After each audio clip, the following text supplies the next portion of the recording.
돈을 많이 벌어야지 부자가 되는구나 라고 생각을 해요. 근데 실제로는 제 주변에 부자 거지들도 엄청 많아요. 몇 가지 돈에 대한 오해하고 있는 다른 능력들이 있어요.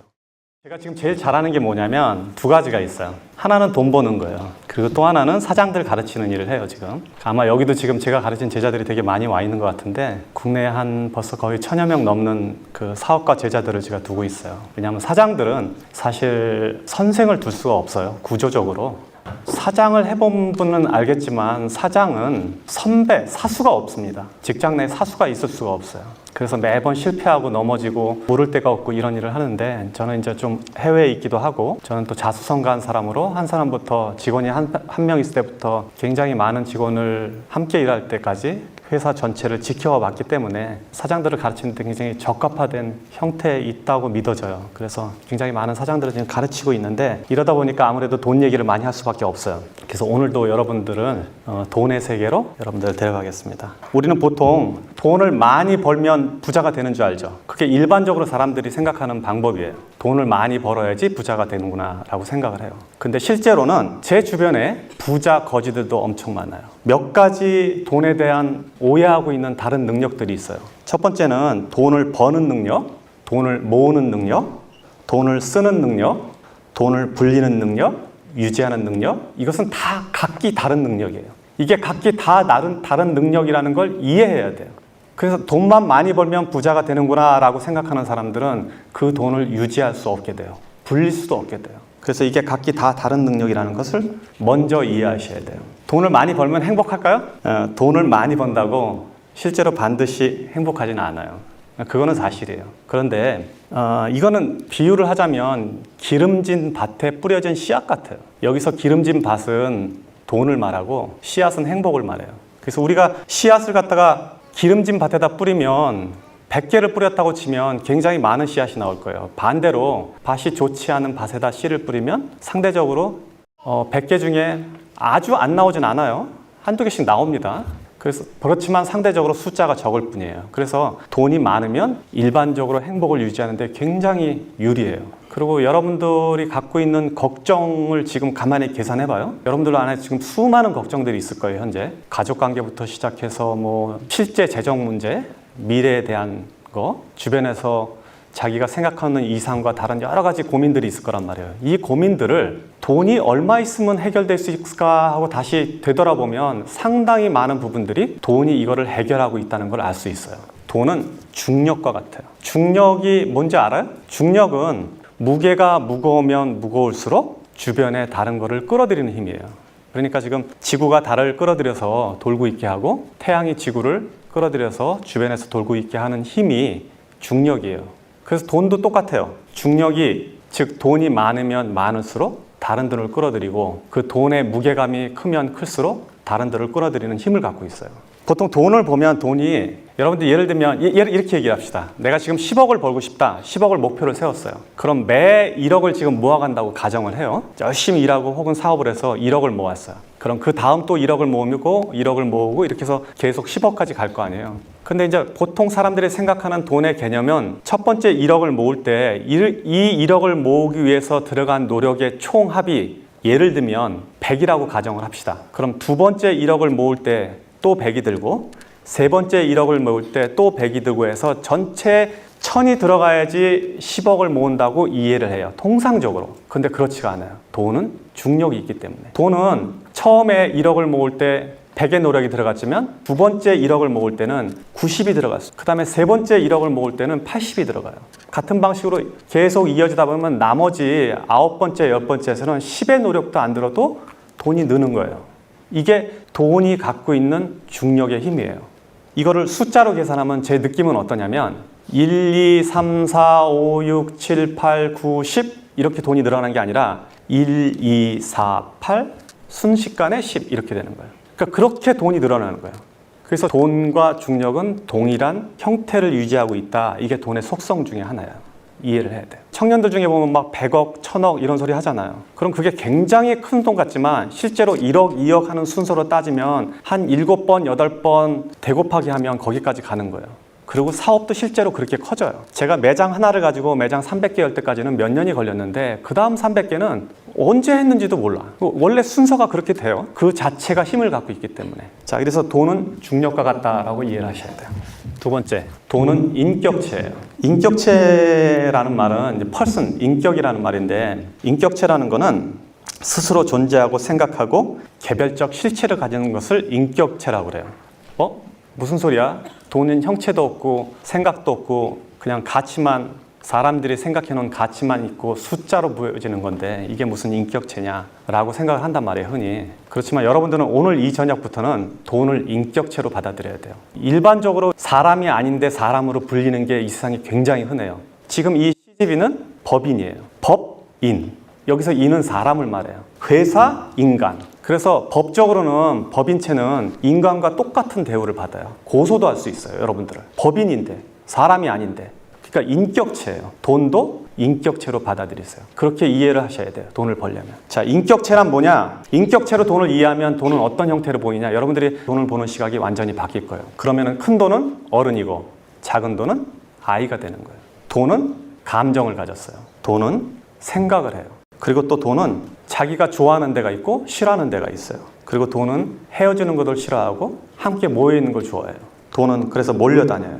이런 특성들을 고려하면 돈은 인격체예요. 그러니까 여러분들이 돈을 모으면, 돈을 벌면 이 돈을 인격체처럼 대해야 돼요. 작은 돈을 함부로 하면, 바꿔 말해서 어린아이를 함부로 하면 그 엄마가 우리 가게에 올까요? 아니면 그 엄마가 내 친구가 될까요? 안 오지, 싸우잖아. 그리고 밖에 가서 소문 낼 거 아니에요. 그러니까 잔돈을, 작은 돈을 함부로 낭비하면 큰 돈을 모을 수 없는 거는 당연한 이치예요. 그리고 돈은 감정을 가졌어요. 그래서 여러분들이 돈을 벌었는데 이 돈을 아무 데다 함부로 쓰잖아요. 술집에 가서 탕진을 한다든지 도박을 한다든지 아니면 이유 없이 사치를 한다든지, 그러면 돈을 감정을 가졌기 때문에 나를 이렇게 대하는구나, 이 사람은. 그렇게 생각하고 돈은 여러분들을 떠날 거예요.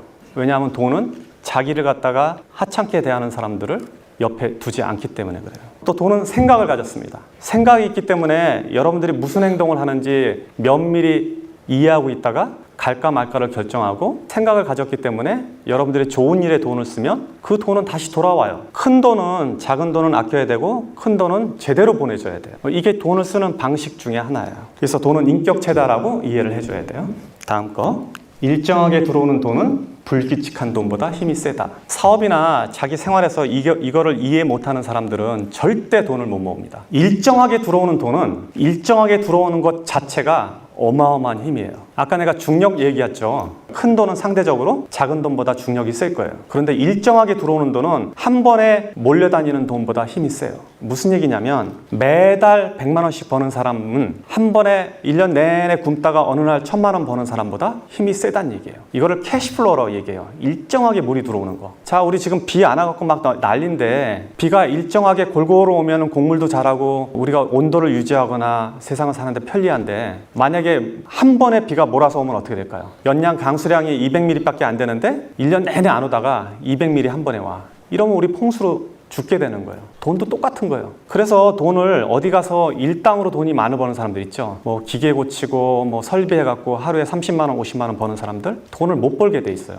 그 구조적으로.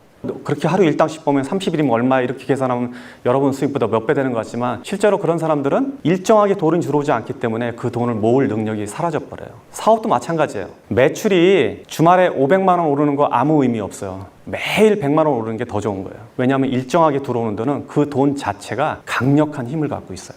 사람들이 많은 데 가면 경찰 몇 명이 군중 전체를 통제할 수 있죠. 그 통제할 수 있는 힘이 뭐예요? 그거는 조직화되어 있기 때문에요.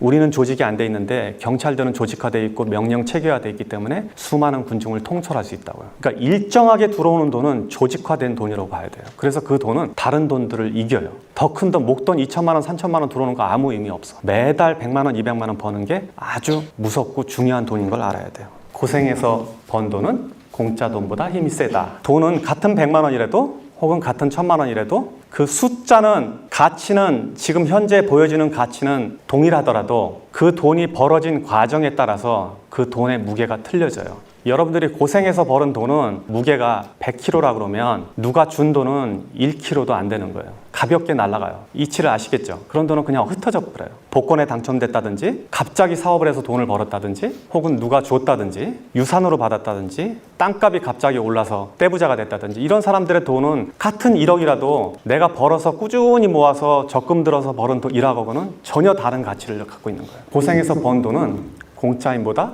그 힘 자체가 그리고 그 중력 자체가 전혀 다른 역할을 하고 있어요.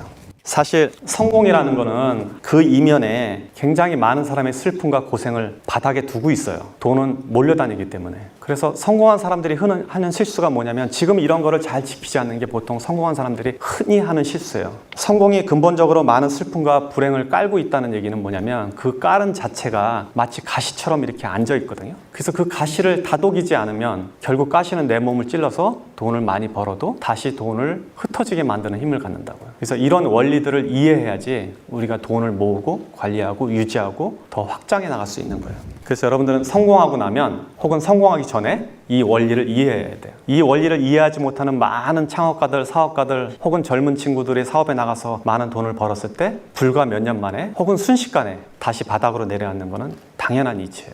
남의 돈을 대하는 태도가 내 돈을 대하는 인격의 근본이다. 친구들끼리 회비를 모았는데 회비를 모아서 어떤 일을 할 때는 내가 평소에 하는 소비보다 더 아까워지 않고 소비를 한다면 이거는 남의 돈을 대하는 태도가 옳지 않음으로 인해서 결국 내 돈을 대하는 태도를 무시한다는 걸 이야기할 수 있어요. 내가 살 때는 내 돈을 쓸 때는 친구의 저녁 자리에서 내가 돈을 낼 때는 사이다 하나 더 주문하는 거, 술 한 병 더 주문하는 게 신경이 쓰이는데 친구가 저녁 산다고 그럴 때는 고기 2판 시키고 소주 시키고 막 시키잖아요. 그렇게 만약에 대한다면 그 사람은 남의 돈을 대하는 태도가 옳지 않다는 거예요. 결국 그거는 자기 자신이 갖고 있는 돈을 대하는 태도와 동일해져요. 그래서 이런 사람들은 돈의 존중을 못 받게 되는 거예요. 공공물품이라든지 여러분들이 어디 나가서 세금으로 어떻게 마련한 시설물, 형태, 서비스 이런 것조차도 이게 공공자산이면 결국 그 안에 내 돈도 있고 남의 돈도 있잖아요. 남의 돈을 존중하는 태도가 자신의 돈을 존중하는 태도와 동일해져요.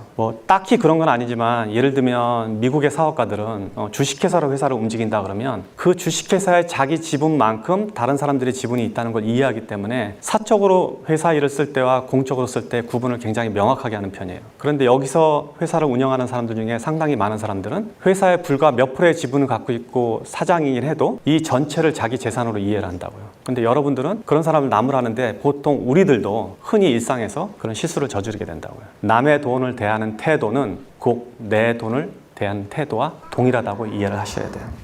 이거를 조금 더 설명하면 이제 수각이론이라고 나오는데 수각이라는 건 뭐냐면 물을 받는 돌이거든요. 절에 가면 많이 있어요. 물이 그 안에 흘러들어오면 그 흘러들어온 물을 모았다가 일부를 내보내고 계속 모을 수 있게 하는 구조인데 우리가 저런 돈의 철학을 잘 이해하지 못하면 수각 자체가 없어져요. 돌 그릇 안에 그릇 자체가 작아져서 돈이 모아지지 않는 형태를 말해요. 그래서 돈에 대한 이해를 저렇게 명확하게 하면 수각이 크기 때문에 항상 돈이 들어오고 항상 큰 돈이 내 안에 남아있단 말이에요. 이 가치를 유지할 수 있는 게 바로 지금 제가 말한 몇 가지 원리예요.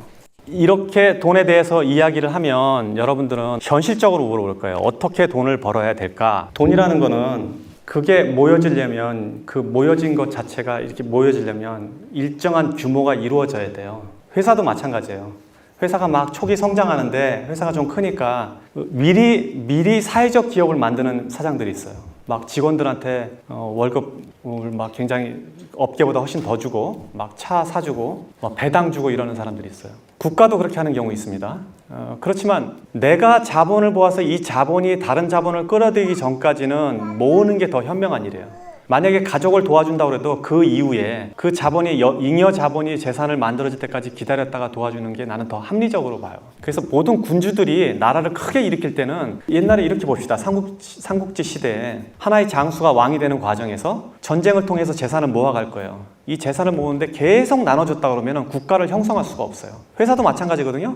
회사가 막 성장하면 직원들은 이렇게 회사가 커지는데 더 달라, 보너스 달라 이렇게 하는데 그 현명한 사장이라면 그걸 굉장히 적절하게 분배할 거예요. 유보금과 지금 나눠주는 돈을 잘 조정해서 이 회사가 앞으로 어떤 일이 벌어질까를 예측해서 인수합병이 들어갈 수도 있고 지속 성장하기 위해서 필요한 어떤 시설, 도구, R&D 이런 시설이 필요하는데 그냥 나오는 대로 다 없애버리면, 즉 모아놓지 않으면 그 힘을 가질 수가 없어요. 근데 집안도 마찬가지예요. 본인이 만약에 책임감을 느끼는 것 자체는 되게 좋은 일이고 현명한 일인데 책임감을 나중에 지세요. 모아서 나중에 가족들은 가족들을 살 수 있으면 놔둬도 되게 괜찮아요. 굶어 죽는다면 내가 이 얘기 못 하는데 그런 게 아니라면 모아서 나중에 도와주는 게 더 현명해요. 제가 만약에 재산을 버는 과정 중에서 저분대로 했더라면 우리 가족들이 지금 혜택을 못 받았을 거예요. 저는 모아뒀다가 하는 게 더 맞다고 봐요.